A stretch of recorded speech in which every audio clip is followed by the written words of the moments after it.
Hey guys, Aaron Higgins here from New England Fire Cooking. Today, I'm going to show you guys how I like to do country-style pork ribs that are char-grilled and absolutely delicious. Let's get to the grilling. So I got about 2.5 pounds of these country-style pork ribs, and most people don't realize what these are. These are actually slices of pork butt. Sometimes you'll find blade bone in them. These are boneless, but they kind of look like ribs, which is why they're called country-style pork ribs. They're just in the shape of a rib, but they're really pork butt. So the first thing I want to do is I want to get these bad boys seasoned. Going to do a yellow mustard binder all over these country pork ribs. Just rub it right in. It's going to give us a binder for the rub to stick to. Kicking it off with a Heath Riles garlic jalapeno rub, and I'm going to give it a nice light coat. That's what I'm going to do. We're just going to build layers of flavor. We're going to use 3 rubs total, and I'll leave a link in the description to each one of these rubs, so if you guys want them, you can check them out. But give it a nice light coat on all sides and give it a pat in afterwards. Going to give it the same treatment with the Cosmos Honey Chipotle Killer Bee.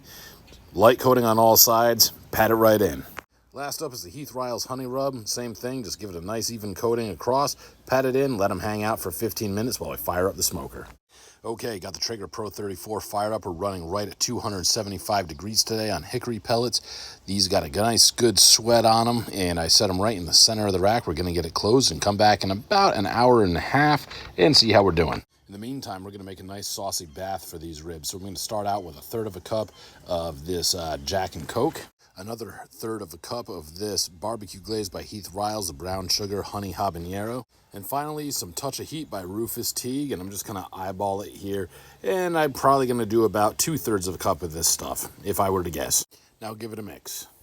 Okay, these ribs have had a smoke bath, and now it's time to get them in a wrap.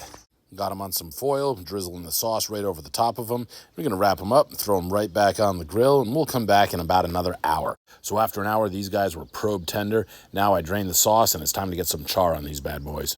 Got a hot bed of charcoal going, and I'm just going to throw these guys right on. And what I'm going to do is I'm going to brush these bad boys with the sauce. You just want to hit them with some sauce, and this will help caramelize. It'll help give some blackening and some char. Just brush every rib. Now there's only one thing left to do.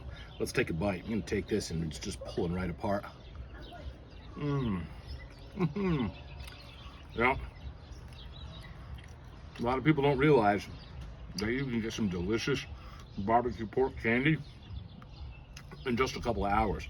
It's a short cook, about 2.5 hours, and you're looking at deliciousness.